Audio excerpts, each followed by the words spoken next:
നമ്മുടെ ഈ നാട്ടിലെ രാഷ്ട്രീയക്കാർ ഒക്കെ നല്ലവരാണ്. പക്ഷേ വികസനം ഈ ഇലക്ഷൻ ടൈമിൽ മാത്രമാണ് കേൾക്കുന്നത്.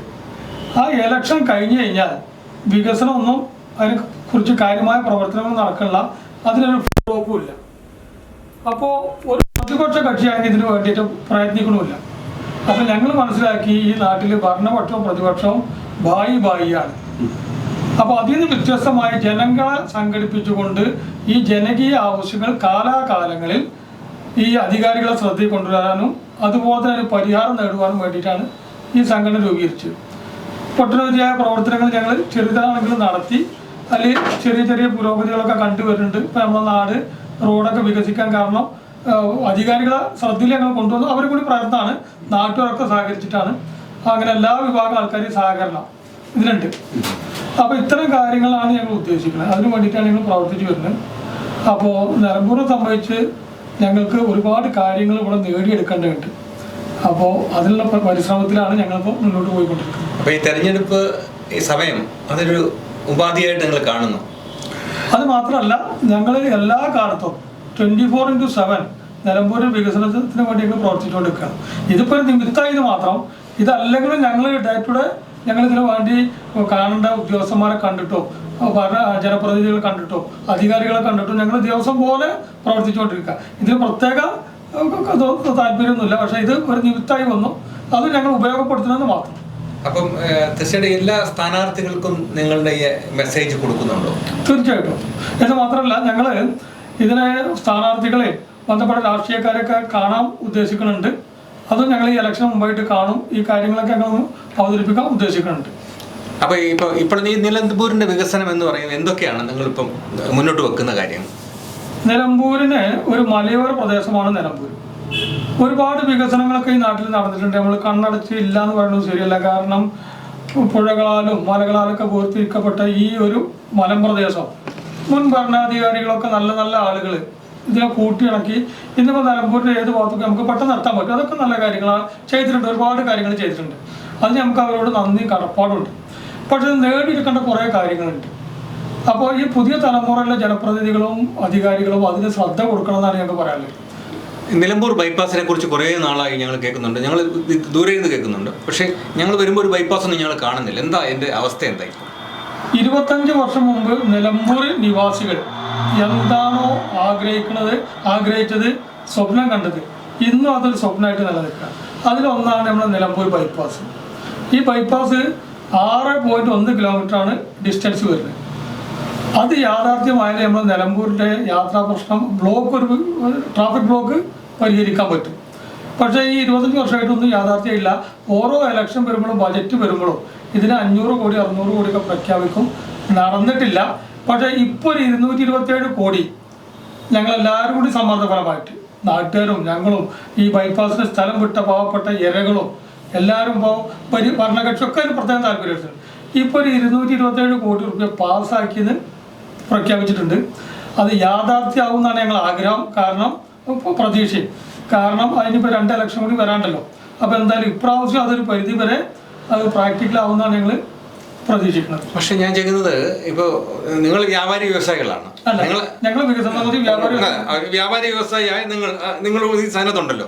ഞാൻ ചോദിക്കുന്നത് ഒരു ബൈപ്പാസ് വരുമ്പോൾ നിങ്ങളുടെ ബിസിനസ്സിന് സാരമായിട്ട് ഇത് ബാധിക്കത്തില്ല? ആൾക്കാർ അതുവഴി അങ്ങനെ അങ്ങ് പോകില്ലേ? അല്ല, അങ്ങനെ നമ്മളൊരു നാട്ടിലെ ജീവിക്കുന്ന ഒരാൾ കൂടിയാണ്. നാടിനെ സംബന്ധിച്ചിടത്തോളം അങ്ങനത്തെ ബുദ്ധിമുട്ടുകളൊന്നുമില്ല. അങ്ങനെ ബൈപ്പാസ് ഒരിക്കലും ഇല്ല. കേരളത്തിൽ ഒരുപാട് സ്ഥലത്ത് ഇതേപോലെ വന്നിട്ടുണ്ട്. സ്വാഭാവികമായിട്ട് ആ സമയത്തുണ്ടാകുന്ന ഒരു ചെറിയ ബുദ്ധിമുട്ട് വന്നു കഴിഞ്ഞാൽ പിന്നെ അതൊക്കെ നടന്ന് പോകും. അപ്പൊ ഞങ്ങൾ ഇപ്രാവശ്യം റോഡ് വൈഡനിങ് നിലമ്പൂർ ഒരിക്കലും അസാധ്യമാണെന്ന് പറഞ്ഞിരുന്നതാണ്. ഇപ്പൊ ഈ ടൗണില് അവിടെയുള്ള 2 സൈഡിലുള്ള വ്യാപാരികളാണ് അല്ലെങ്കിൽ ബിൽഡിംഗ് ഉടമസ്ഥരാണ് സ്ഥലം വിട്ടുകൊടുത്തിട്ടാണ് 1 രൂപ അവർക്ക് കൊടുക്കാതെ, കോമ്പൻസേഷൻ കൊടുക്കാതെ സ്വന്തം സ്ഥലം വിട്ടുകൊടുത്തിട്ടാണ് ഇപ്പോൾ നിങ്ങൾ കാണുന്ന ഒരു വളരെ വീതിയിൽ ഈ റോഡായിരുന്നു. മറ്റും എന്നും ബ്ലോക്കായിരുന്നു. ഇന്നിപ്പോൾ ഇത് നടന്ന ഒരു സ്ഥലത്തും ഒരു ബ്ലോക്ക് പോലും നിലമ്പൂർ ടൗണിൽ ഇവിടുന്ന് അങ്ങോട്ടാണുള്ളത്. സാധാരണ എല്ലാ സ്ഥലങ്ങളിലും റോഡിന്റെ വൈഡനിങ് വരുമ്പോ എതിർത്ത് നിൽക്കുന്ന വ്യാപാരി വ്യവസായി അസോസിയേഷനാണ്. എംഎൽഎയോട് ചോദിച്ചാൽ മനസ്സിലാവും. ഞങ്ങളാണ് ആദ്യം തന്നെ, ഞങ്ങളതിന് തയ്യാറാണ്. ഞങ്ങൾ മെമ്പർമാരെ അതിന് റെഡിയാക്കും. കാരണം ഞങ്ങൾക്ക് വേണ്ടി മാത്രമല്ല, വരുന്ന തലമുറയ്ക്കും കൂടി ഇതൊരു അത്യാവശ്യമാണ്. വളരെ കൺജസ്റ്റഡ് ആയി കഴിഞ്ഞാൽ ഭാവിയിൽ ഈ ടൗണ് നേരത്തെ പറഞ്ഞ പോലെ അപ്രസക്തമാകും. അപ്പോഴാണ് അത് സ്വാഭാവികമായിട്ട് എല്ലാവരും അതിന് സഹായിച്ചു. ഇവിടുത്തെ MLA മുന്നോട്ട് നിന്നു. അങ്ങനെ അത് സംഭവിച്ചു. ഇപ്പോൾ ഞങ്ങൾക്ക് തന്നെ ആ റോഡിലൂടെ വരുമ്പോൾ സത്യം പറഞ്ഞു കഴിഞ്ഞാൽ വളരെ സന്തോഷം. കടകളൊക്കെ കട്ട് ചെയ്തിട്ടാണ് പല കടകളും കൊടുത്തിരിക്കുന്നത്. അപ്പൊ അതൊരു നിങ്ങൾ സാക്രിഫൈസ് ചെയ്യാൻ തയ്യാറാണ് അടുത്ത തലമുറയ്ക്ക് വേണ്ടിയിട്ട്. തീർച്ചയായിട്ടും. നിലമ്പൂരിനെ സംബന്ധിച്ചിടത്തോളം പ്രധാനമായിട്ട് നമ്മൾ ഇപ്പൊ ഈ ബാക്കിയുള്ള ദേവപുരം ബൈപ്പാസ് അങ്ങനെ കുറെ കാര്യങ്ങളുണ്ട്. നിലമ്പൂർ എന്ന് പറയുന്നത് ടൂറിസമായിട്ട് ബന്ധപ്പെട്ട് ഇത്രയും എന്താ പറയുക, നമുക്ക് പ്രകൃതിയാൽ തന്നിട്ടുള്ള അനുഗ്രഹിക്കപ്പെട്ട ഒരു പ്രദേശമാണ്. പക്ഷെ അതിനെ വേണ്ട രീതിയിൽ ഉപയോഗിക്കാൻ ഇതുവരെ സാധിച്ചിട്ടില്ല എന്നുള്ളതാണ് ഞങ്ങളുടെ അഭിപ്രായം.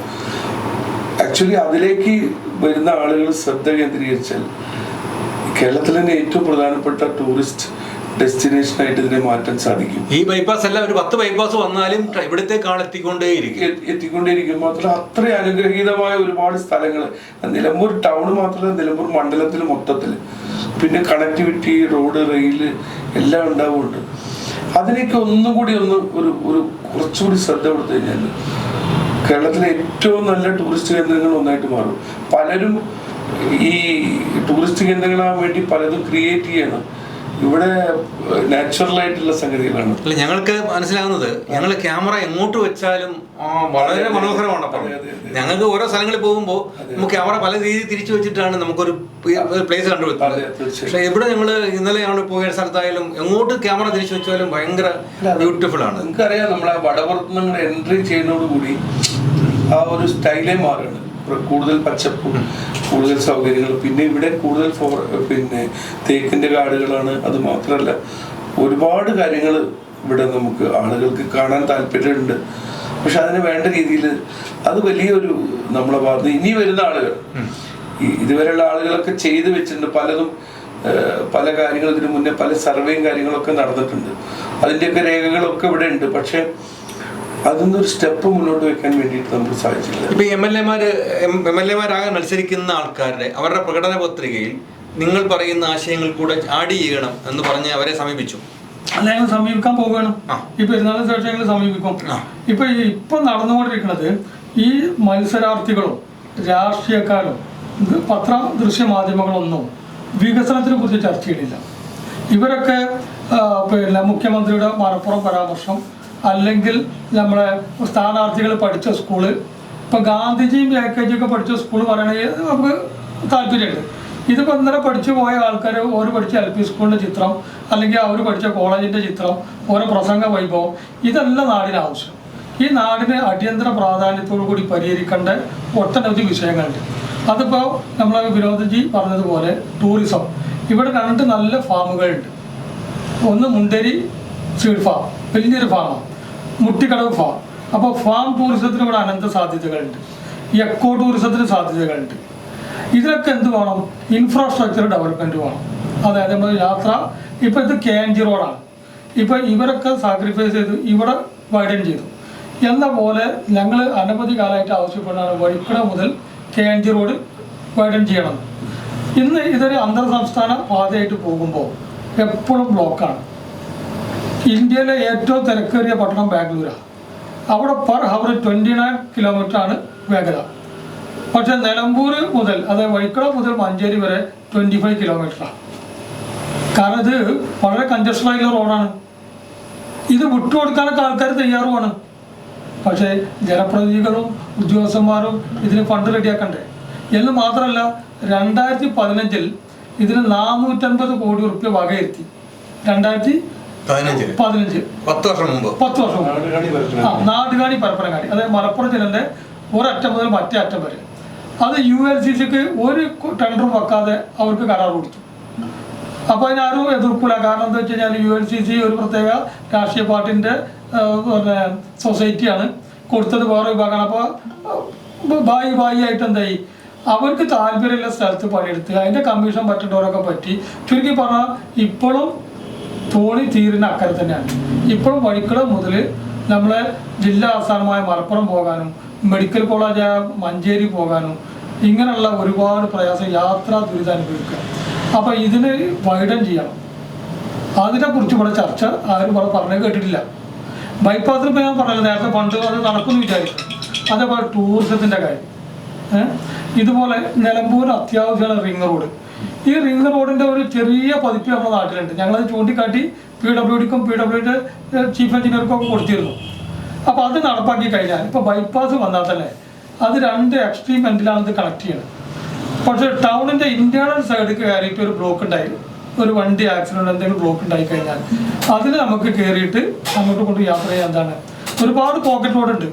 അതൊക്കെ ചെറുതായിട്ടൊന്ന് വൈഡൻ ചെയ്ത് കഴിഞ്ഞാൽ റിംഗ് റോഡാക്കിയിട്ട് നമുക്ക് ഡെവലപ്പ് ചെയ്യാം. അതിനൊക്കെ ആളുകൾ കൊടുക്കാൻ മനസ്സുള്ള ആൾക്കാരെ, കാരണം ഇത് വേറെ ആർക്കല്ലേ വിട്ടു കൊടുക്കണേ, നമ്മളെ മക്കൾക്കല്ലേ.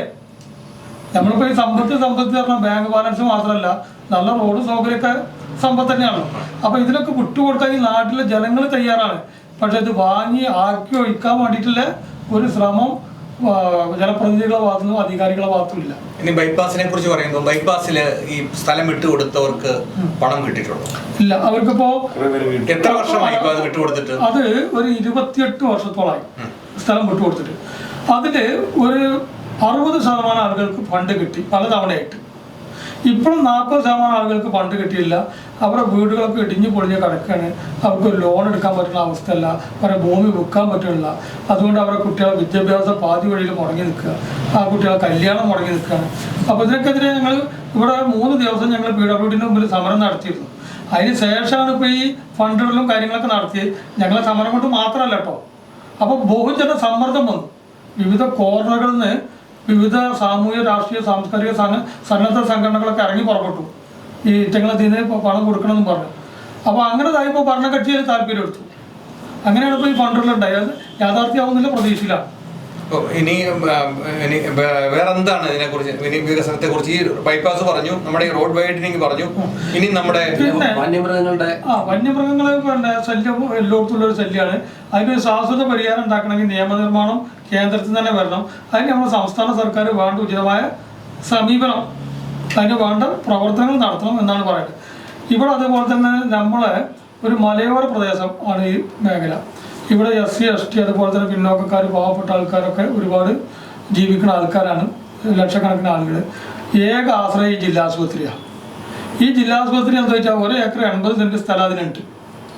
വികസനങ്ങളൊക്കെ അല്ലറ ചില്ലറൊക്കെ ആയിട്ട് നടന്നിട്ടുണ്ട്. പക്ഷേ ഒരു പിന്നെ പ്ലാനിങ്ങോട് കൂടിയുള്ള വികസനം നടന്നില്ല, അതിലാണ് സത്യം. അതിനിപ്പോൾ അവർ പറയണത് എന്താ വെച്ച് കഴിഞ്ഞാൽ സ്ഥലപരിമിതിയാണ്. ഇപ്പം നമുക്കറിയാം, നമ്മളെ ബേബി മെമ്മോറിയൽ ഹോസ്പിറ്റലായാലും മൗലാന ഹോസ്പിറ്റലായാലും പല ഹോസ്പിറ്റലുകളും പല ലോഡ്ജുകളും ഒക്കെ ബഹുനില കെട്ടിടങ്ങളാണ്, 8ഉം 10ഉം 15 നിലകൾ. ഈ 1 ഏക്കർ 80 സെൻറ്റിൽ ഇവരിത് പഴയ കാലത്തിലെ പാണ്ഡ്യലപ്പുരകളായിട്ടുള്ള 1-2 സ്റ്റോറി ബിൽഡിങ്ങാണുള്ളത്. അതിൽ 1-2 ഡിമോളിഷ് ചെയ്തിട്ട് അവിടെ പ്ലാനിങ്ങോട് കൂടിയിട്ട് ചെയ്യുകയാണെങ്കിൽ ഒരു 10 നില, അപ്പോൾ അതിൻ്റെ അടിയിൽ നമുക്ക് പിന്നെ പാർക്കിങ്ങിനുള്ള സംവിധാനമൊക്കെ ചെയ്യുകയാണെങ്കിൽ ഈ സ്ഥലം പിന്നെ ഭാവിയിൽ വേണമെങ്കിൽ നമുക്ക് അറ്റാച്ച് ചെയ്യാൻ നോക്കാം. ഇപ്പോൾ കിട്ടാത്തൊരു സ്ഥലത്തിന്റെ പിന്നാലെ നടന്നിട്ട് വികസനം താമസിപ്പിക്കേണ്ടത് ശരിയല്ല. ഇനിയുള്ള കാലത്ത് നമുക്ക് വിസ്തൃതി കിട്ടത്തില്ല, നമുക്ക് എടുക്കാൻ ഇപ്പൊ 10-25 നിലകളൊക്കെ എടുക്കണില്ലേ? അപ്പൊ ഇതാണെങ്കിൽ നല്ലൊരു കുന്നം പ്രദേശമാണേലും നല്ല ഫിറ്റ് ആയിട്ടുള്ള ഭൂമിയാണ്. പക്ഷെ അതൊന്നും നോക്കാതെ സ്ഥലമില്ല എന്ന് പറഞ്ഞിട്ട് വേറെല്ലാം സംഗതിന്റെ പിന്നാലെ പോയി വികസനം മുടങ്ങി നിൽക്കുകയാണ്. അപ്പൊ അതുകൊണ്ടെന്ന് വെച്ചാൽ ഇവിടെ ശരിക്കും അസുഖം വന്ന ആൾക്കാർ മരിക്കുകയാണ്. ഇപ്പൊ ഇവിടെ 9 തവണ MLA ആയിരുന്ന ആളാണ് അരിയാട്. അപ്പോൾ അതിനുശേഷം 9 വർഷം മറ്റേ ഇദ്ദേഹം വന്നു, അന്നൂർ വന്നു. അപ്പൊ ഈ കാലയളവിൽ ഇവരിൽ ആരായിരുന്നു ഈ വികസനത്തിന് കുറച്ചും മുൻതൂക്കം കൊടുത്തിരുന്നത്? ആരെന്നാണ് നിങ്ങൾക്ക് ഒരു പ്രതീക്ഷ? ആര്യാടൻ സാറ് നന്നായി പ്രവർത്തിച്ചിട്ടുണ്ട്, അൻവർ സാറും പ്രവർത്തിച്ചിട്ടുണ്ട്. പക്ഷെ അതിനുള്ളൊരു പ്രയാസം, ഞങ്ങൾക്കുള്ളൊരു പ്രയാസം എന്താ വെച്ചാൽ ഏകോപനം ഉണ്ടായില്ല അതില്ല. കാരണം ഇപ്പോൾ 2010 മുതൽ നമുക്ക് നോക്കിയാൽ 2025 വരെ, ഇപ്പോൾ ഈ കാലഘട്ടം വരെ നിലമ്പൂരിൻ്റെ MLA ഭരണവും മുനിസിപ്പാലിറ്റിയും ഒക്കെ ഒരേ ടീമിൻ്റെ കയ്യിലാണ്. ഇപ്പോൾ അതിൽ ഏറ്റവും സുവർണാവസരം ഉണ്ടായത് 2010 മുതൽ 2015 വരെയാണ്. അന്ന് കേന്ദ്രമന്ത്രിമാർ 8 ആൾക്കാർ നമ്മുടെ നാട്ടിലുണ്ട്. കാരണം കേന്ദ്രം അന്ന് കോൺഗ്രസ്സാണ് ഭരിക്കുന്നത്, കർണാടക അന്ന് കോൺഗ്രസ്സാണ് ഭരിക്കുന്നത്, പിന്നെ കേരളം അന്ന് കോൺഗ്രസ്സാണ് ഭരിക്കുന്നത്. അപ്പൊ അന്ന് വേണമെങ്കിൽ നമുക്ക് നഞ്ചങ്കോട് റെയിൽ നടത്താൻ. അതെ, ഹരിയാണ സാറായിരുന്നു. ഇവിടെ മുനിസിപ്പാലിറ്റി ഹരിയാണ ഷൗക്കത്ത് വരുന്നു. അപ്പൊ ആ സമയത്തൊക്കെ നമുക്ക് വേണമെന്നുണ്ടെങ്കിൽ നഞ്ചങ്കോട് റെയിലൊക്കെ നടപ്പാക്കാമായിരുന്നു. കാരണം കേന്ദ്രമുണ്ട്, കേരളമുണ്ട്, കർണാടക ഉണ്ട്, വേണ്ടത്ര അതിന് ശ്രദ്ധയില്ല എന്നുള്ള ആക്ഷേപം ഞങ്ങൾക്കുണ്ട്. മറ്റു വികസന കാര്യങ്ങളൊക്കെ അദ്ദേഹം കുറേ ചെയ്തിട്ടുണ്ട് കേട്ടോ, ഇല്ലാന്ന് പറയില്ല, അതിന് നന്ദിയും കടപ്പാടുണ്ട്. അതുപോലെ തന്നെയുള്ള കാര്യങ്ങളൊക്കെയാണ് ഇപ്പോൾ ഇവിടെ നടന്നു വരുന്നത്. പിന്നെ അൻവർ സാറിൻ്റെ കാര്യം പറയുകയാണെങ്കിൽ അൻവർ സാറിന് ഇവിടെ 9 വർഷം കിട്ടിയെങ്കിലും മുനിസിപ്പാലിറ്റി ഒക്കെ ഉണ്ടെങ്കിലും കുറച്ചൊക്കെ അദ്ദേഹം കാര്യങ്ങൾ ചെയ്തെങ്കിലും അത് ഫുൾ സ്ട്രെങ്ത് ആക്കി എടുക്കാൻ പറ്റിയിട്ടില്ല. അതിന് ഞങ്ങൾക്ക് അതിലൊരു വലിയൊരു ഫീലിംഗ് ഉണ്ട് ആ കാര്യത്തിൽ. അത് മനഃപൂർവ്വമല്ല. ഇപ്പൊ നമുക്ക് 4 സ്ഥാനാർത്ഥികളാണ്. ഈ 4 സ്ഥാനാർത്ഥികളെ ഓരോരുത്തരെയും വിലയിരുത്താം. 10 സ്ഥാനാർത്ഥികളുണ്ട്. അതിന് മെയിനായിട്ട് 4 സ്ഥാനാർത്ഥികൾ. അതിലെല്ലാവരും നല്ല ഒന്നിനൊന്നും മെച്ചപ്പെട്ട ആൾക്കാരാണ്. BJP കുറിച്ച് തന്നെ തുടങ്ങിയാലോ? BJP സ്ഥാനാർത്ഥി അഡ്വക്കേറ്റ് മോഹൻ ജോർജ് കുഴപ്പമില്ലാത്ത ആളാണ്. നിങ്ങൾക്ക് നേരിട്ട് പരിചയമുണ്ടോ? ഇവരെ 4 പേരെ നേരിട്ട് പരിചയമുണ്ടോ? നേരിട്ട് പരിചയമുണ്ട്.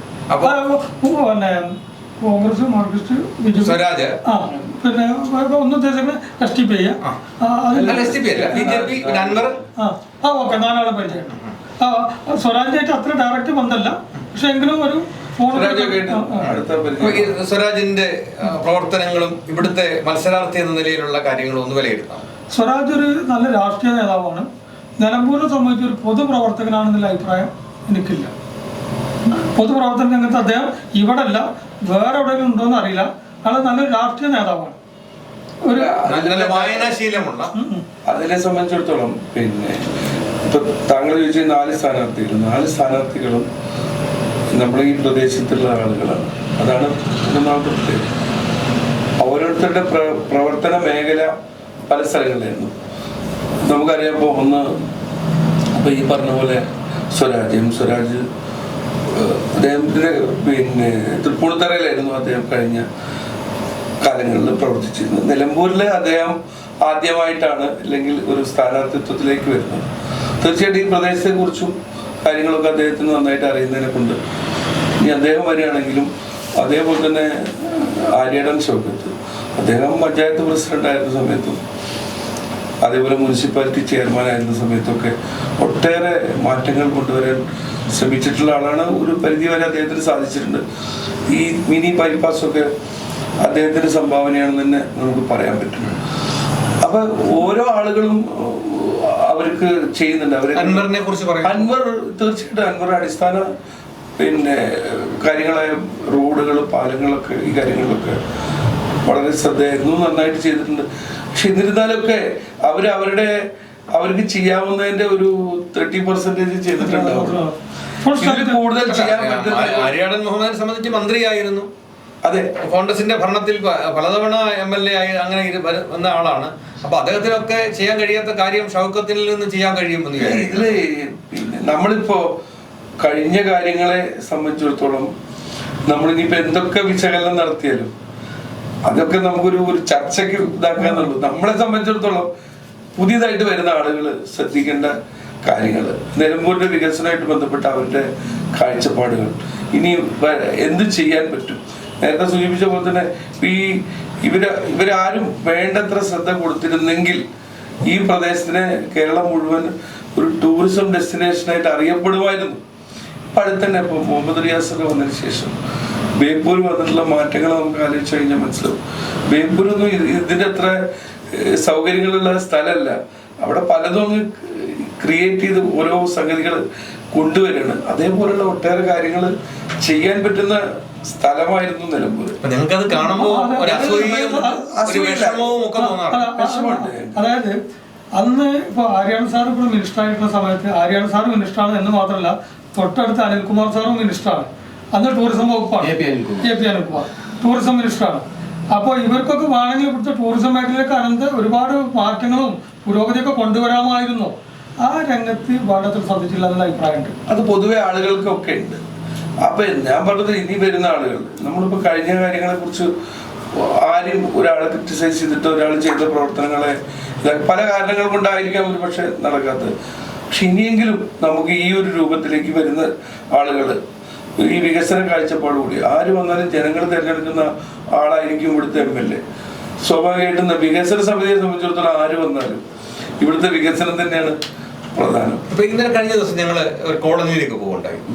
ഒരു കോളനിയിൽ ഞങ്ങൾ ഇങ്ങനെ ഒരു കോളനി കണ്ടിട്ടേ ഇല്ല. കാരണം 4 തൂണും വെച്ച് ടാർപ്പയം വലിച്ച് അതിനകത്ത് 4 മക്കളും അതിന് നടുക്ക് അച്ഛനും അമ്മയും കൂടെ കിടന്നുറങ്ങേണ്ടി വരുന്ന അവസ്ഥയിൽ ഉള്ള ഇതുണ്ട്, ജീവിതമുണ്ട് അവിടെ. എവിടെ? അത് ഇത് നിലമ്പൂർ ഇടക്കര അവിടെ കോളേജില്ല, പാലം നമ്മുടെ ചൂരമലയിൽ നിന്ന് ബോഡിയൊക്കെ വന്ന് അതിൽ പറഞ്ഞു. പാലമൊക്കെ പണിത് ഇപ്പൊ പാലം അൻവർ രണ്ട് വർഷം കൊണ്ട് പാലത്തിന്റെ പണി പകുതിയാക്കി വെച്ചിട്ടുണ്ട്. അപ്പൊ അവിടെ അത് നടക്കുന്നുണ്ട്.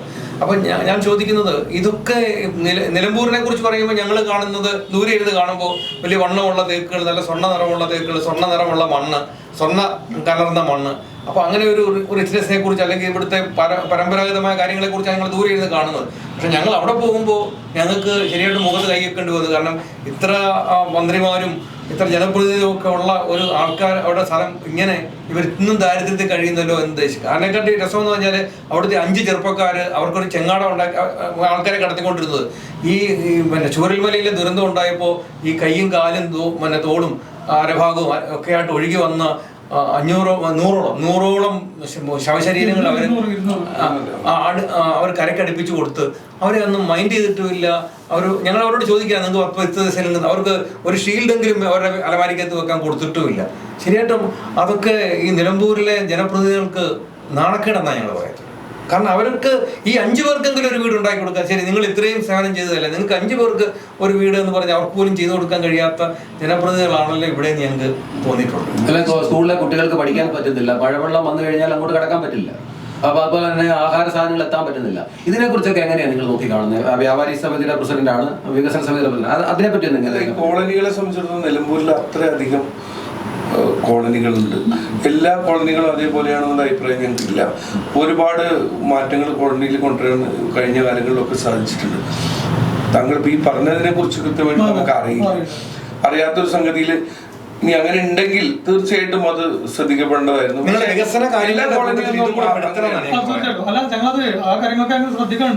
വഹാബ് സാറ്, ഞാൻ പറഞ്ഞതാ, PV അബ്ദുൽ വഹാബ് സാറ് ഞങ്ങളുടെ രാജ്യസഭ MP കൂടിയാണ്. അദ്ദേഹത്തിന്റെ പ്രവർത്തനം JSS പറഞ്ഞൊരു ഓർഗനൈസേഷന്റെ പ്രധാന പ്രവർത്തനങ്ങളൊക്കെ കോളനി ബേസ്ഡ്. അദ്ദേഹം കരളായി പഞ്ചായത്ത് ദത്തെടുത്തിട്ട് കാര്യമായിട്ടുള്ള കാര്യങ്ങൾ ചെയ്യുന്നുണ്ട്. ഒരുപാട് പ്രവർത്തനങ്ങൾ കോളനിയായിട്ട് ബന്ധം. പക്ഷെ അവർക്ക് എന്താ വെച്ചാൽ പലരും അവരെ വല്ലാതെ ചൂഷണം ചെയ്യുന്നുണ്ട്. അവർക്ക് കിട്ടിയ പല കാര്യങ്ങൾ അവരെന്നെ പലർക്കും അവരെ കയ്യിൽ നിന്ന് പോകുന്ന രീതിയിലൊക്കെ ഉണ്ട്. ഇപ്പോൾ നമ്മളിവിടെ ഹരിജൻ ST റിസർവേഷനൊക്കെ ഉണ്ട്. അതുപോലെ തന്നെ എംപ്ലോയ്മെന്റിലും അവർക്ക് റിസർവേഷൻ ഉണ്ട്. പക്ഷെ ഇവർക്ക് ഈ ജോലി കിട്ടിയാലും അധികാരം കിട്ടിയാലും ഇവർ ഈ സമൂഹത്തിൽ നിന്ന് പെട്ട ആളാണെന്ന് പറയാൻ അവർ മടിക്കുകയാണ്. പിന്നെ അവർ ഉയർന്ന ജാതിക്കാരനായി മാറുകയാണ് സ്വയം മാനസികമായിട്ട്. അവർക്ക് ഈ എംപ്ലോയ്മെന്റും ഈ റിസർവേഷനൊക്കെ കൊടുത്ത് ഗവൺമെന്റും ഭരണഘടനയും എന്തിനാ? അവനവനിൽ പെട്ട ആളുകളെ ഉയർത്തിക്കൊണ്ടുവരാനാണ്. അതിന് കാര്യം അവർ ഫെയിലിയറാണ്. ആ കാര്യത്തിൽ ഫെയിലിയർ. പിന്നെ ഇത് ശ്രദ്ധിക്കേണ്ട ആരാ? താഴെ തട്ടിലെ തദ്ദേശ സ്ഥാപനങ്ങളിലെ ജനപ്രതിനിധികൾ ശ്രദ്ധിക്കണം. അവർക്കും അവരുടേതായ പരിമിതികളുണ്ട്. കാരണം ഈ സ്ത്രീ അതുപോലെ തന്നെ മറ്റുള്ള ആൾക്കാർക്കൊക്കെ ഇത്രയും ദൂര സ്ഥലങ്ങളിലൊക്കെ പോയിട്ട് ചിലപ്പോൾ കാണാം. ചിലപ്പോൾ അവിടുത്തെ ഒരു സ്ത്രീ റെപ്രസെൻറ്റേഷൻ ആണെങ്കിൽ ഈ പുഴയൊക്കെ കടന്നു പോകാൻ പ്രയാസങ്ങൾ അങ്ങനെയൊക്കെ ഉണ്ടാകാം. അത് ഞാൻ അതിനെക്കുറിച്ച് പഠിച്ചിട്ടില്ല. ഏതായാലും നിങ്ങൾ ആ കാര്യം ശ്രദ്ധിച്ചു. കാരണം ഞങ്ങൾ ഈ മേഖലയിലൊന്നും അങ്ങനത്തെ കോളനികളില്ല. ഇവിടെയുള്ള കോളനികളൊക്കെ ഏകദേശമൊക്കെ നല്ല കുഴപ്പമില്ലാതെ പോകുന്നുണ്ട്. അപ്പോൾ ആ കാര്യങ്ങൾ ഞങ്ങൾ ശ്രദ്ധിക്കാൻ പറഞ്ഞു തന്നതിന് വളരെ പ്രത്യേകം നന്ദി. പിന്നെ ഈ അന്ന് ബോഡി വന്ന കാര്യം പറയേ, ബോഡി അവിടുന്ന് ഇവിടുത്തെ ഈ പ്രദേശത്തുള്ള ഒരുപാട് സാമൂഹ്യ പ്രവർത്തകർ നമ്മളെല്ലാം പോയി ഒരു ബോഡി പൊക്കിയിട്ടുണ്ടെങ്കിൽ നമ്മളെല്ലാം ഫേസ്ബുക്കിലും അത് കാണാം. പക്ഷെ അവരുടെ ഫേസ്ബുക്കിലും ഇല്ല, അവർക്ക് ഫേസ്ബുക്കും ഇല്ല. പക്ഷെ അവരെ ആരും അറിയുന്നുമില്ല. ഒരു 100 രൂപ നോട്ട് അവരുടെ ഞങ്ങൾ ചോദിച്ചു, നിങ്ങൾക്ക് പൈസ കിട്ടി ആരെങ്കിലും കൊടുത്തില്ല. അല്ല, ശരിക്കും അത് അവർ ആദരവ് കൊടുക്കേണ്ടതാണ്. തീർച്ചയായിട്ടും. പക്ഷെ ഇവിടെ എന്തൊക്കെ സംഘടിപ്പിച്ചിരുന്നല്ലോ, അല്ല ഒരുപാട് പേർക്ക് കൊടുത്തിട്ടുണ്ട്. ഇപ്പൊ ഈ പറഞ്ഞ പോലെ നമ്മളൊരു പ്രോഗ്രാം സംഘടിപ്പിക്കുമ്പോൾ അതുമായിട്ട് ബന്ധപ്പെട്ട ഇവിടെയുള്ള ആളുകൾ വരും. അവരൊന്നും അറിയുന്ന പോലും ഉണ്ടാവില്ല ആ സമയത്ത്. അല്ലെങ്കിൽ അവര് പ്രത്യേകം പോയി വിളിച്ചുകൊണ്ടാകാൻ ആരും തയ്യാറായിട്ടും ഉണ്ടാവില്ല. അവരുടെ ബൈറ്റുകൾ ഞങ്ങളുടെ ക്യാമറയ്ക്കുണ്ട് ഉണ്ടായിരിക്കും. ഞങ്ങൾ ഇടുമെന്ന് പറയരുത്. അത് ഈ ഇലക്ഷൻ ടൈമിൽ തന്നെ ഇടും, ജന്തിക്കട്ടെ. അതിനകത്ത് ആരെങ്കിലും പരാജയം അത് ചർച്ച ചെയ്യപ്പെടും. അത് തീർച്ചയായിട്ടും ഇതാണ് യഥാർത്ഥ ഒരു പത്രപ്രവർത്തനം. ഇന്നിപ്പോ ദൃശ്യമാധ്യമങ്ങളൊക്കെ എന്തോ ന്യൂസ് ഉണ്ടാക്കാൻ വേണ്ടിയിട്ട് എന്തൊക്കെയോ കാട്ടിക്കൂട്ടാണ്. യഥാർത്ഥ വികസനം, സാമൂഹ്യ പുരോഗതി, സാംസ്കാരിക ഔന്നിത്യം, വിദ്യാഭ്യാസ പുരോഗതി, ബിസിനസ്, ഈ മേഖലകളിലൊക്കെ ഒരു മുന്നേറ്റത്തിന് വേണ്ടിയിട്ടുള്ള വാർത്തകൾ സൃഷ്ടിക്കലാണ്.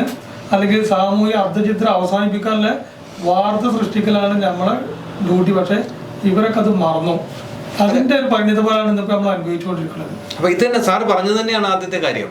കാരണം ഇവിടെ നമ്മൾ ചർച്ച ചെയ്യപ്പെടേണ്ട വിഷയം എന്താണ്? ഒരു കേരളം മുഴുവൻ പിന്നെ ശ്രദ്ധ കേന്ദ്രീകരിക്കുന്ന തെരഞ്ഞെടുപ്പിൽ ഞങ്ങളുടെ സംസ്ഥാനം ഞങ്ങളുടെ ഈ മണ്ഡലത്തിൽ വികസനമില്ല, വികസനം എത്തി നോക്കിയിട്ടില്ല എന്ന്, അത് ഇന്ന കാര്യങ്ങൾ ചെയ്യും എന്ന് പറയാനല്ല ഒരു ആരുടെയും ഇവര് പ്രകടന പത്രിക ഇറങ്ങിയിട്ടുണ്ടോ തന്നെ ഇറക്കാൻ പരിപാടി ഉണ്ടോ എന്ന് പറഞ്ഞുകൂടാ. പക്ഷെ അങ്ങനെ ഒരു സാധനത്തിനകത്ത് ഞങ്ങൾ ഇന്ന കാര്യങ്ങൾ ചെയ്യുമെന്ന് അല്ലേ നമ്മുടെ ബൈക്കിന്റെ മുന്നിൽ വന്ന് ആരും പറയുന്നത്. ഞങ്ങൾ പറഞ്ഞത് തന്നെ യഥാർത്ഥത്തിൽ ഇവിടെ ഈ തെരഞ്ഞെടുപ്പ് പലരും പല രീതിയിലാണ് അതിനെ കാണുന്നത്. അടുത്ത ഭരണത്തിലേക്കുള്ള സെമി ഫൈനലായിട്ട്, അതെ, അങ്ങനെയുള്ള രീതിയിലാണ് ഇതിനെ പ്രധാനമായിട്ട് രാഷ്ട്രീയ പാർട്ടികൾ കണ്ടുകൊണ്ടിരിക്കുന്നത്. നമ്മൾ പറയുന്നത് ഈ വികസന സമിതി എന്നുള്ള നിലയ്ക്ക് ഞങ്ങളുടെ അഭിപ്രായം, ഇവിടുത്തെ എന്താണ് അവർ ഈ മണ്ഡലത്തിൽ ജയിച്ചു കഴിഞ്ഞാൽ ചെയ്യാൻ പോകുന്നത്, അല്ലെങ്കിൽ ഈ മണ്ഡലത്തിനെ കുറിച്ചുള്ള വികസന കാഴ്ചപ്പാട് ഇവിടുത്തെ പ്രദേശത്ത് താമസിക്കുന്ന ആളുകളെ സംബന്ധിച്ചിടത്തോളം ഞങ്ങൾക്ക് പ്രധാനം അത് തന്നെയാണ്. ബാക്കി അപ്പോൾ മെയിനായിട്ട് തന്നെ ഒന്ന് ബൈപ്പാസ് പൂർത്തീകരണം, നമ്മളെ KNG റോഡ് വൈഡൻ ചെയ്ത് നവീകരണം, നമ്മളെ ആശുപത്രി ഡെവലപ്മെൻറ്റ്, നിലമ്പൂർ റിംഗ് റോഡ്, അതുപോലെ തന്നെ ടൂറിസം പ്രൊമോഷൻ, നഞ്ചങ്കോട് പാതക്കുള്ള സമ്മർദ്ദ കേന്ദ്രത്തിൽ ചെലുത്തുക, റെയിൽവേയിലൊക്കെ ചെലുത്തുക. ഇതിന് 24/7 പ്രവർത്തിക്കുന്ന ഒരു ജനപ്രതിനിധിയെ, ഒരു ഭരണാവസ്ഥയാണ് ഞങ്ങൾ ആഗ്രഹിക്കുന്നത്. ഞങ്ങൾ അതിനാണ് പരിശ്രമിച്ചുകൊണ്ടിരിക്കുന്നത്. അതിനകത്ത് നമുക്ക് രാഷ്ട്രീയത്തിനെക്കാട്ടിലുപരി വികസനത്തിന് ആര് ഊന്നൽ കൊടുക്കുന്നു എന്നത് തന്നെയാണ്. തീർച്ചയായും ഞങ്ങൾ ഈ സമിതിയിൽ എല്ലാ വിഭാഗം ആൾക്കാരുണ്ട്, രാഷ്ട്രീയം ഇല്ലാത്ത ആൾക്കാർ. ഞങ്ങളെ പോലെ കച്ചവടക്കാരെ സംബന്ധിച്ചിടത്തോളം രാഷ്ട്രീയമേ പറ്റില്ല. ഞങ്ങൾക്ക് എല്ലാ വിഭാഗം ആളുകളും ഉണ്ട്. ഞങ്ങൾ അങ്ങനെ പ്രത്യേക ഒരാളായിട്ട് പ്രത്യേക അലയൻസ് കാര്യങ്ങളൊന്നും നമുക്കില്ല. ആര് വന്നാലും ഇപ്പൊ ഇടയ്ക്ക് നമ്മൾ തുടങ്ങി വെച്ചു പറയുന്നുണ്ടായിരുന്നു, ഇവിടെ മത്സരിക്കാനൊരു പരിപാടി വ്യാപാരി വ്യവസായിക്ക് ഉണ്ടായിരുന്നു, അതിന്റെ സ്ഥാനാർത്ഥിയായിരുന്നു. അതെ അതെ, തീർച്ചയായിട്ടും. അതെന്താ സംഭവിച്ചാല്, ഇപ്പോ നേരത്തെ നമ്മളൊക്കെ പറഞ്ഞ പോലെ ഒരു കച്ചവടക്കാരനെ സംബന്ധിച്ചിടത്തോളം അവന്റെ സ്വന്തം കാശ് മുടക്കി ഒരു കച്ചവടം തുടങ്ങി, കച്ചവടത്തിൽ 2-3 പിന്നെ സ്റ്റാഫിനെയും അവരുടെ ഫാമിലിയും ഒക്കെ കൊണ്ട് പോകുന്നൊരു വലിയ വിഭാഗമാണ്. കേരളത്തിൽ 12 ലക്ഷത്തോളം കച്ചവടക്കാരുണ്ട്. അപ്പോൾ ഈ നാട്ടിൽ ടാക്സ് കൊടുക്കുന്നതും ഏറ്റവും കൂടുതൽ ടാക്സും കളക്ട് ചെയ്ത് കൊടുക്കുന്നതും ഒക്കെ ഈ കച്ചവടക്കാരാണ്. ഈ പലപ്പോഴും നമുക്ക് തോന്നിയിട്ട് നമുക്ക് ഈ കച്ചവടക്കാർക്ക് വേണ്ടത്ര ഒരു പരിഗണന മാറി മാറി വരുന്ന മുന്നണികളിലൊന്നും ഉണ്ടാവുന്നില്ല. നമ്മളങ്ങനെ ചെയ്തോളും, നമ്മൾക്കിനി ഒന്നും തന്നില്ലെങ്കിൽ അവര് കച്ചവടക്കാരല്ല, അവരങ്ങനെ പൊയ്ക്കോളും എന്നുള്ളത്. ഞങ്ങൾക്കൊക്കെ ഈ നികുതിയൊക്കെ ആയിട്ട് ബന്ധപ്പെട്ട പ്രശ്നങ്ങളുണ്ട്, ഒരുപാട് പ്രശ്നങ്ങളുണ്ട്. ഒരു നികുതി ഒരു കൊല്ലത്തെ നികുതി അടക്കണമെങ്കിൽ വലിയ പല ടൈപ്പ് നികുതികൾ, 10ഓളം നികുതികൾ, അത് ഓരോ വിൻഡോസിൽ അത് ചെയ്യണം. അപ്പം അങ്ങനെയൊക്കെയുള്ള കോംപ്ലിക്കേഷൻ ഉണ്ട്. ഞങ്ങൾ പലപ്പോഴും പറയാറുണ്ട്, ഒരു ഏകജാലകാക്കാൻ ഇവിടെ ഇൻഡസ്ട്രിയൽ ഡിപ്പാർട്ട്മെന്റ് ഒക്കെ ഇപ്പം അങ്ങനെ ആയിക്കഴിഞ്ഞു. കച്ചവടക്കാരെ ആ രീതിയിൽ പരിഗണിക്കണം. അതേപോലെ തെരുവ് കച്ചവടങ്ങൾ, ഓട്ടോറിക്ഷയിൽ നിന്ന് കൊണ്ടുവന്ന് പ്രധാനപ്പെട്ട ടൈമിൽ വന്ന് ബിസിനസ്സുമായി അവർ പോകും. അപ്പം അവിടെ ഈ നികുതികളെല്ലാം അടച്ച് വലിയ വാടകയും ഒക്കെ കൊടുത്തു നിൽക്കുന്ന കച്ചവടക്കാർ ഭയങ്കരമായ ബുദ്ധിമുട്ട് വരും. അപ്പം അതിന് അവരെ വേണ്ടെന്നല്ല പറഞ്ഞു, അവർക്കൊരു പ്രത്യേക സ്ഥലം കണ്ടുപിടിച്ച് അവരെ അവിടെ ചെയ്ത് ബാക്കി കച്ചവടക്കാരെ നിലനിർത്താൻ വേണ്ട കാര്യങ്ങൾ ഇതൊന്നും പലപ്പോഴും ശ്രദ്ധിക്കുന്നില്ല. പിന്നെ ഏത് നികുതി വന്നാലും ആദ്യം കച്ചവടക്കാരാണ്. അപ്പൊ ഈ അപ്രോച്ച് അത് പിന്നെ സ്വാഭാവികം. ഒരു നാട്ടിലെ സംഘടന സഹായങ്ങൾ മുഴുവൻ നമ്മൾ ചെയ്യുന്നുണ്ട്, ഇതെല്ലാം നമ്മൾ ചെയ്യുന്നുണ്ട്. ഇതൊക്കെ ചെയ്തിട്ടും നമുക്ക് കച്ചവടക്കാരെ നിലനിൽക്കാൻ പറ്റാത്തൊരവസ്ഥയിലേക്കാണ് കാര്യങ്ങൾ പോകുന്നതെങ്കിൽ ഇനി ഞങ്ങളുടെ ആളുകൾ പറയുന്നത് വോട്ട് ആരെടുത്താണോ അവരെടുത്താണ് പിന്നെ എല്ലാവരും അപ്രോച്ച് ചെയ്ത്. സ്വാഭാവികമായിട്ടും ഞങ്ങൾ 10 ലക്ഷത്തോളം കച്ചവടക്കാരും ഞങ്ങളുടെ ഫാമിലിയും ഞങ്ങളുടെ സ്റ്റാഫും കൂട്ടുമ്പോൾ വലിയൊരു കമ്മ്യൂണിറ്റിനെ റെപ്രസെന്റ് ചെയ്യുന്ന ആളുകളാണ്. ഞങ്ങൾക്ക് അവരെ അപ്രോച്ച് ചെയ്യാൻ എളുപ്പമാണ്. ഞങ്ങൾക്ക് പ്രത്യേകിച്ച് ഒരു ഇൻട്രൊഡക്ഷൻ്റെ ആവശ്യമൊന്നുമില്ല, ഈ ആളുകളെ പോയി നേരിട്ട് സംസാരിക്കാൻ. പക്ഷെ അങ്ങനത്തെ ഒരു പ്രോസസ്സിലേക്ക് നമ്മൾ വന്നിട്ടില്ല എന്നുള്ളൂ. പക്ഷെ ഇങ്ങനെ പോവുകയാണെങ്കിൽ തീർച്ചയായിട്ടും ഇവരൊക്കെ ചെയ്യുന്ന പോലെ തന്നെ നമുക്ക് ബേസിക് കൊണ്ട് നമ്മൾ തുടങ്ങും. നമുക്കറിയാലോ ഇവരൊക്കെ ചെയ്യുന്ന പ്രവർത്തനം, അതേപോലെ ചെയ്തു കഴിഞ്ഞാൽ എന്നല്ലെങ്കിൽ നാളെ ഞങ്ങൾക്കൊരു ശക്തിയാവാൻ കഴിയുന്നുള്ള വലിയ ആത്മവിശ്വാസമുണ്ട്. പക്ഷെ ഇപ്രാവശ്യം ഇങ്ങനൊരു ഘട്ടം വന്നപ്പോൾ 2 വിഭാഗത്തിലെ പ്രധാനപ്പെട്ട എല്ലാവരും, ഞാൻ ആളുകളെ എടുത്തു പറയുന്നില്ല, ഏറ്റവും പ്രമുഖരായ ആളുകൾ നമ്മളെ വിളിച്ച് നമ്മളോടുള്ള ഇതിൽ വ്യത്യാസം വരുത്താം, നമുക്ക് കുറച്ചുകൂടി നമ്മുടെ പ്രശ്നങ്ങൾ ചർച്ച ചെയ്യാമെന്ന് പറഞ്ഞിട്ടുണ്ട്. അവിടെ വരെ എത്തിക്കാൻ നിങ്ങൾക്ക് അതുകൊണ്ട് കഴിഞ്ഞു. അത്രേ ഞങ്ങൾ ഈ ഘട്ടത്തിൽ ഉദ്ദേശിച്ചിട്ടുള്ളൂ. ഇല്ലാത്ത പക്ഷം തെരഞ്ഞെടുപ്പുകൾ ഇനിയും ഒരുപാട് വന്നുകൊണ്ടിരിക്കും. ഏതായാലും നിങ്ങൾക്ക് ഇപ്പം വീണ് കിട്ടിയത് ഇപ്പം അനവസരത്തിലുള്ള ഒരു തെരഞ്ഞെടുപ്പ് എന്ന് പറയേണ്ടി വരും അല്ലേ സാറേ? തീർച്ചയായിട്ടും. കാരണം അടിച്ചേൽപ്പിക്കപ്പെടും, കാരണം ഒരാവശ്യമില്ലാത്ത, കാരണം നിങ്ങളുടെ ബഡ്ജറ്റ് എല്ലാം കഴിഞ്ഞു. ബഡ്ജറ്റിലേക്ക് പൈസ വെക്കാൻ പറ്റില്ല, നിലമ്പൂരിന് വേണ്ടി പൈസ മാറ്റി വെക്കാൻ കഴിയില്ല. അങ്ങനെ ഒരു അവസരത്തിൽ ഒരു 12 മാസത്തേക്കായിട്ട് ഒരു ഇലക്ഷനെ അടിച്ചേൽപ്പിച്ചു എന്നുള്ളത് ദുഃഖമില്ലേ സാർ? തീർച്ചയായിട്ടും. ഈ പണമൊക്കെ നമ്മുടെ നാട്ടില് വികസനത്തിനും സാമൂഹ്യ പുരോഗതിക്കും ചെലവഴിക്കേണ്ട പണമാണ്. എന്ന് മാത്രമല്ല ഇതിന് പിന്നെ ഹ്യൂമൻ റിസോഴ്സിന്റെ ലോസ്, ഫണ്ട് ലോസ്, പിന്നെ ഭരണസ്തംഭനം, ഇങ്ങനെ ഒട്ടനവധി കാര്യങ്ങൾ ഇതുകൊണ്ടുണ്ട്. അപ്പോൾ ഈ ജനാധിപത്യം നമുക്ക് ഒരു ശാപമായി മാറുകയാണോ എന്ന് നമ്മൾ ഇപ്പം ചിന്തിക്കുകയാണ്. ഇങ്ങനെ വരുമ്പോൾ പുതിയ തലമുറ പഴയ രാജഭരണത്തിക്കൊക്കെ തിരിച്ചു പോയാൽ അത്ഭുതപ്പെടത്തില്ല.